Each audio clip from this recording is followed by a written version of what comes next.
to keep this as straight and to the point as I possibly can, because I know getting internships is a really daunting thing. So far, I have gotten 4 internships within 3 years of being in college. I just finished my junior year. I'm heading into my senior year. I'm a game design student studying 3D asset development. So all of my tips are going to be focused towards the art and tech realm of the industry. I will be going into my portfolio towards the end. My first portfolio and my most recent portfolio. My first portfolio being the one that actually got me my first internship, and my most recent portfolio being what got me my current internship that I'm doing. I don't think I'll be able to show all of my work, as some of it is like contract work, and I don't know if I can show that, but I'll be showing you kind of like the meat and potatoes of it, right? The most important things. Can you tell I'm hungry? Anyways, okay. Number 1, you're looking for an internship. What do? You probably are just typing in 3D artist internship and finding a bunch of listings, probably a bunch of like fake listings too. If you're looking on Indeed, I'm not saying you can't find internships there, but I am saying you're looking in the wrong place first. You need to have a LinkedIn account. If you don't have a LinkedIn account, you are miles behind everyone else. It's gonna take you maybe like an hour max to set up an account, but genuinely, I have found all of my internships through there, right? Make a LinkedIn account. It is so important. And after you finish your internship, you can like connect with people that you've networked with, and that will help you get more jobs. But other than that, this is gonna be like my first main tip, is start looking early.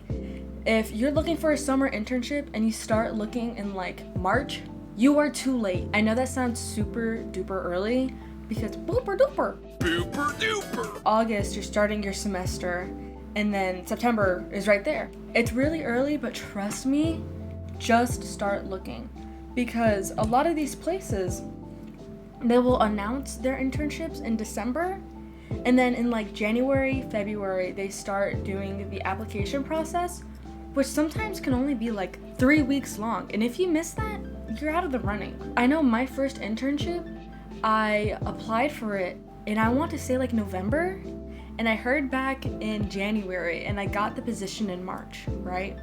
And that's just because I applied so early. Number 2, look locally. 2 of my internships were local internships, and it's kind of interesting how I got it. I'm quite lucky. My school has a lot of connections with local businesses. I'll say I don't go to an art school. However, I do go to a school that has, like I said, a lot of connections and a strong network around it for students in my position. So like one of them that I did was work for a hospital that was like simulation work, and then another one was a architectural reconstruction that I worked on a team with for Unreal Engine for a city planning to reconstruct a street. Right? That doesn't sound thrilling. That job helped me get this internship that I'm in right now. So if your school is not offering those kinds of jobs, maybe look at going somewhere else, right? I know everyone can't afford to go to like art school. I'm not going to art school. I actually go to a public university in the butt crack of Appalachia, right? But I have my entire schooling paid off through scholarship. I'll make another video about how I did that, but it's super possible. If you are in a position though where your school doesn't offer stuff like that, it's not the end of the world. You just need to go out of your way to connect with these businesses, whether that's shooting them an email. A lot of times you can find like a hiring manager or like a coordinator on LinkedIn and then send them a message. So number 3, know what to search. If you are just searching up 3D artist internship, that is such a big net. Trying to like find a needle in a haystack.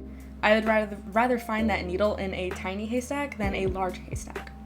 So figure out, are you interested in tech art, which is a bit more of like programming and art combined? It's super cool.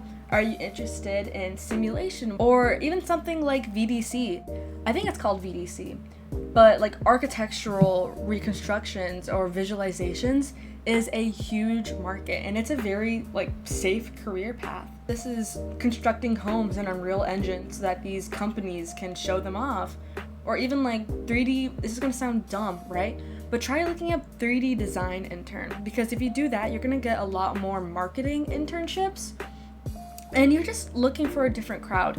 So I may put like a list of different titles that you can look up. Another point, I think this is point number 4, is apply to indie studios. If you're only applying to like really large AAA studios, odds are you're not gonna have much luck finding your first internship, because the first one is always the hardest to get, because you're kind of needing to prove that you can actually do the thing that you say that you do.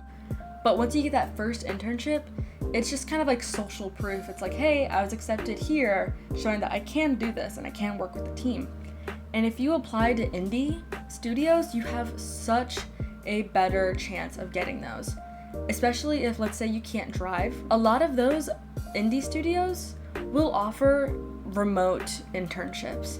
They probably don't offer like relocation services or anything like that. But, oh, I'm like turning white. I'm already white, but like the sun making me look like Smile Dog or like Jeff the Killer or something. That's fine. Anyways, remote internships. I think I'll put in the description 2 different like websites that I use to look for remote internships. But also you can find those internships by like Discord groups. I know that sounds super like dumb, like my Discord kitten found an internship. But really, it is so helpful, because a lot of people will have their own like small studio and they will be paying, right? But they don't have the money to put it on all of these job boards, right? So I'll put it in the description, some of the places that I use to look for those indie studio internships. I'm currently working with an indie studio, and I found that internship through LinkedIn, through their page, right? So going back, I think I said something about LinkedIn earlier. I might have. If you don't have a LinkedIn, make a LinkedIn. Nearly all of my jobs are through LinkedIn, right? It's super useful. I have a note. I'm gonna talk about how to apply. What did I want to say? Oh, I know what I wanted to say. You need to be tailoring your resume. Your resume is not going to look the same for a shader internship and a rigging internship. That's such good advice that I've received. Is just make minor tweaks to your resume for each job that you're applying for. Another one, don't skip the cover letter. I hate writing cover letters. Genuinely, it is the worst thing ever. But also, don't AI generate your cover letter. Don't do it, because people know. People can sniff it out when you're AI generating your cover letter. It needs to sound, I guess, somewhat genuine. The easiest way that I go about doing all my cover letters is I have a base template that I always use. I will just change like the header like to this company, and then I'll change my body paragraph, because my intro is usually about me, what I'm doing. I may tweak it just a bit. And obviously every time I'm not just sending the same cover letter to every application, but like 80% of it is changed, right? So like my body will be changed according to the position, and then like, I look forward to working with this team and I enjoy this product that you've made, you know, you kind of gotta kiss up to them a little bit without doing too much, right? But just don't AI generate your cover letter. That's so important. And your resume. Hopefully that was good information. I'm trying to kind of keep this short so it's not super long-winded. I will, however, go through my portfolio, my first portfolio and my current portfolio, to give you a look at kind of what I've changed and what I've done. So these right here are a couple of the pieces that got me my first internship. I'm gonna show you 4 of them. I think I had 6 in total, but at a certain point I think it gets a little redundant. I'm telling you, my first portfolio was literally dog water. Like, it was so bad looking back at it now. Keep in mind, even if you think you're bad, there's someone out there who's worse than you, or someone out there who wants to give you a chance, right? So this first piece right here that I have was kind of, I guess, the start of my portfolio, mainly just because of the, I guess, I don't know, I thought I cooked right here. But this is the piece that got me my first job. And I know that because the person who interviewed me, I was actually working with them, and he told me that he just really enjoyed cars, and he chose mine because I had a car in it. There are so many problems wrong with this. My probably see that. You can see my cursor. I don't see my cursor. That's okay. My renders are my wireframes probably like there's. I think I'm here. It's nasty apology. I think my thing is in this view. It's so like right. It shows some level of technical. Oh, this is awful. This is terrible. Like select the background right here. Oh, apology. If I can do it, okay. If I can do it, moving on. Right. This was kind of my main piece. This was my magnum opus, and now I'm telling you, this next piece I'm about to show you is really bad. So there should not be any judgment, because it's very bad, and I know it. Whew. This app's, oh, you can see my lights It's so bad. It's so bad. This was a modular kit, if you couldn't tell. This is my modular pieces, right? I think this is another, like, thing I made using the modular pieces. I think it speaks for itself. It's not very good, but this should be hopeful for you. That you don't have to be the best to get that internship, but you need to be strategic. You need to apply early. You need to apply not just to giant studios, but things outside. This first internship that I got was for a aerospace defense company, right? It was really cool. I got to do work for, like, Boeing. It was awesome. I didn't work for Boeing, I should say that. But they saw what I can't go into. Anyways, this was awesome, right? This was cool. My work, not great. But after my internship, I learned so much. And I'm just glad someone gave me a chance. Fire hydrant. This is okay. I like how I showcased this. I think it looks good. It could have been textured. But obviously it wasn't. I thought I ate with this lighting. I'm like, it's so dynamic and awesome, but really it's just one, like, light box right here. I didn't even do any kind of, like, rim light, but that's okay. Obviously you could tell that I grew a lot from here to here, right? Like, this isn't in the smooth view or anything. I kind of actually understood what kind of, I guess, topology was needed in game assets. Not saying this is game ready, right? But it's better. It's much better. Hopefully this is inspirational, that you can do hard things even if you're not that good. And this was just a sculpture that I did. I do a little bit of sculpture, and I was really happy with it. I was so happy with how I textured it. I thought it came out so cute. There are a lot of changes that I would make to all of these pieces.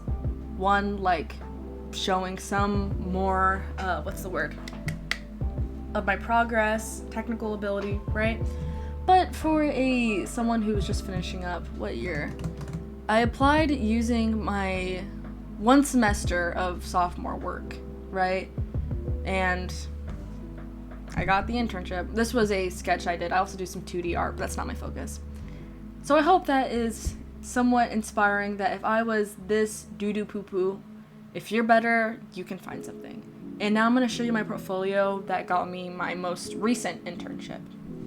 So this is kind of a couple of the pieces for my current portfolio. Obviously not all of them, but pieces that highlight different skills and kind of what I'm wanting to do.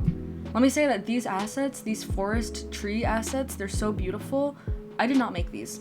I got them off of the, what's it called? Like the Epic Games Fab store? Yeah. And I did credit it in my description. I have my description stuff taken out so that no one stalks me. But, I made this.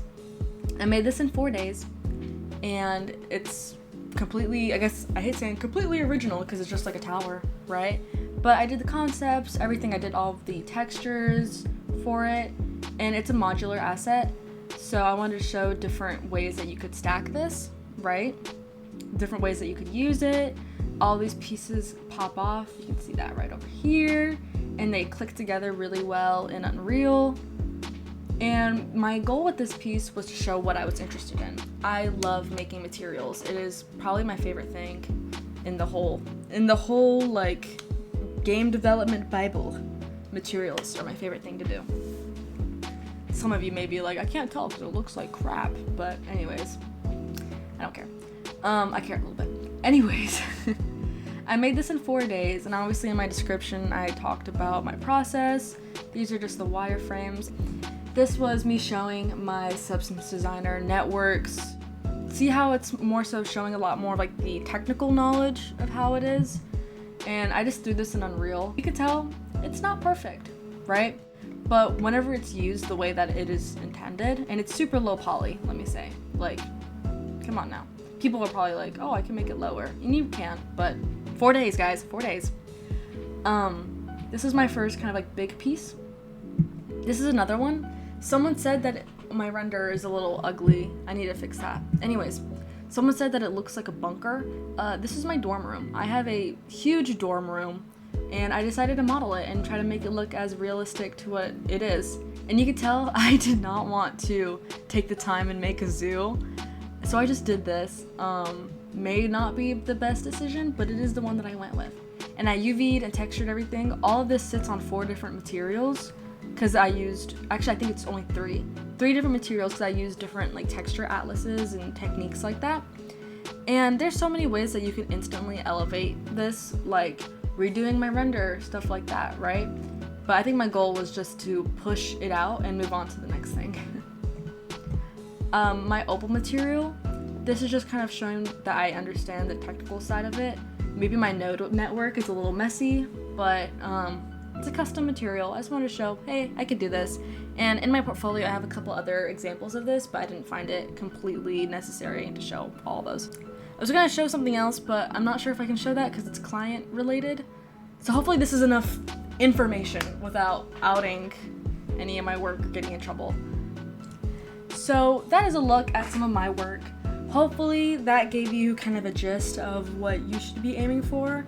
Not saying that my work is like top, but it was good enough to get me some opportunities. But I think sometimes we will be like, oh, my work isn't as good as this person on Instagram. Like, they're 12 years old and they're so much better than me, right? And it gets scary to put yourself out there, but you lose nothing from putting yourself out there, right? Even if you don't think that you're good enough, there is some job out there that probably would love to have you, and you just need to push yourself and apply. So hopefully all these tips did something. If you have any questions, I'm totally here to answer, give you more links, stuff like that, but I'll try to put as many like resources down below in the description as I can.